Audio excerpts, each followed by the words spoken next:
Now, testing is one of the most important parts of running an aquarium like this. You need to get your head around your own testing, and you need to own testing if you want to have a good aquarium. It's all good to bring a sample of water down to the aquarium shop and get a little snapshot of what your water's like. But the only way that you're going to have a thriving aquarium, in my opinion, is own your own tests and get good at your own testing. And every now and then, test all your water using your test kits and then send away an ICP test just to compare what the test results are.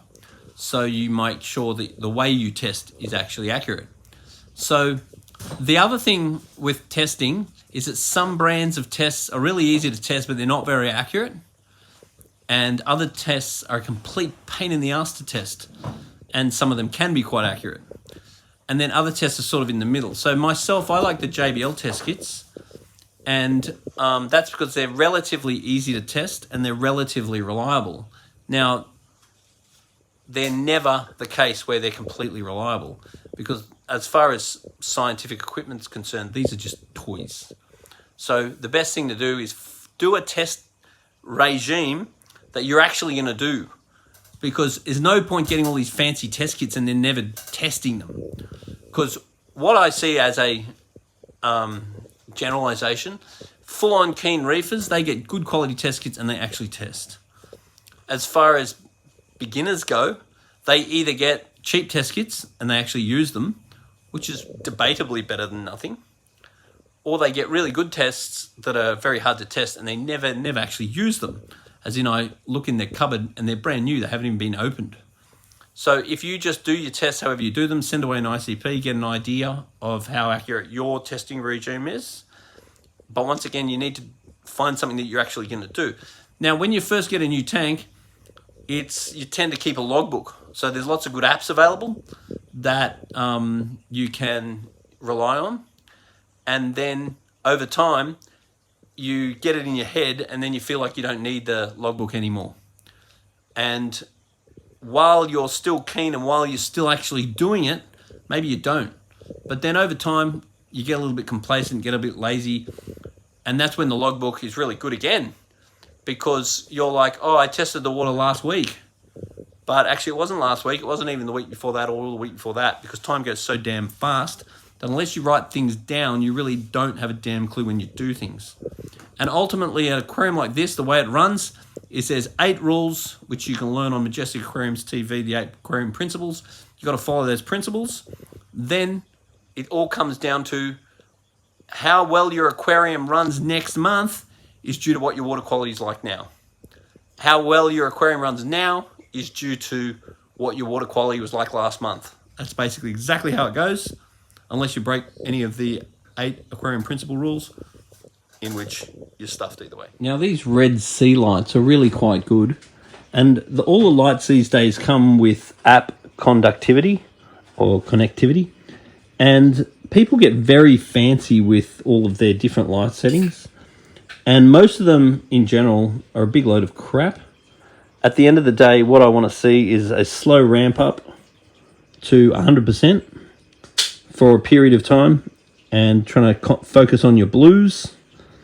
And this setup here is a preset. Now, you sort of can't go wrong with presets, because a lot of the time, if it's a reputable company like Red Sea, then you'd be assuming that the person that made the preset is probably a lot more knowledgeable than you might be.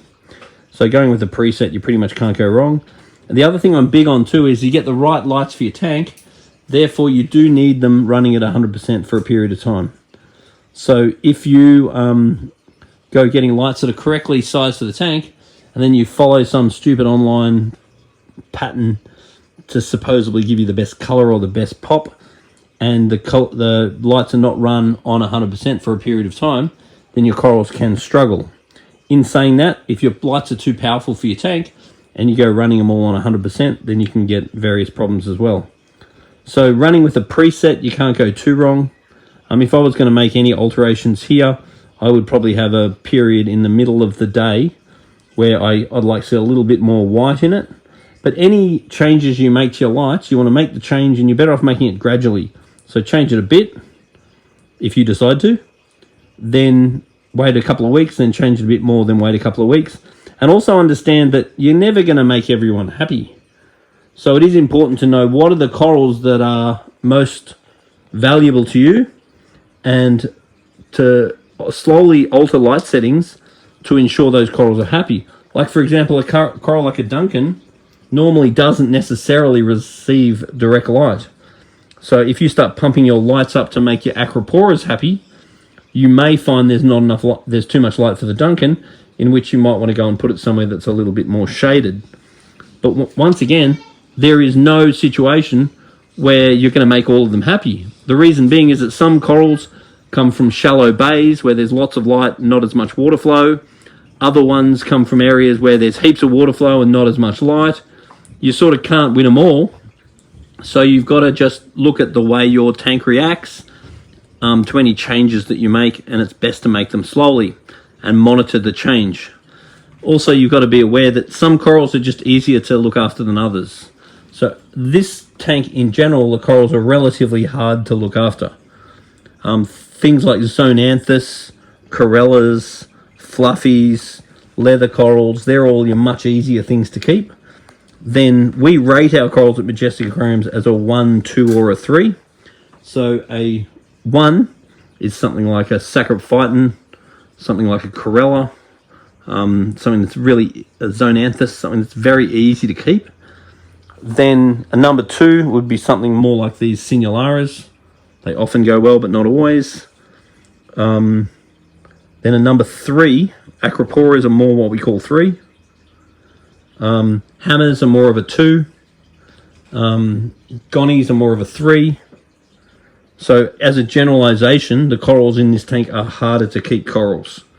So what that means is, that doesn't mean you can't keep them, because a tank like this is totally capable of keeping all these corals.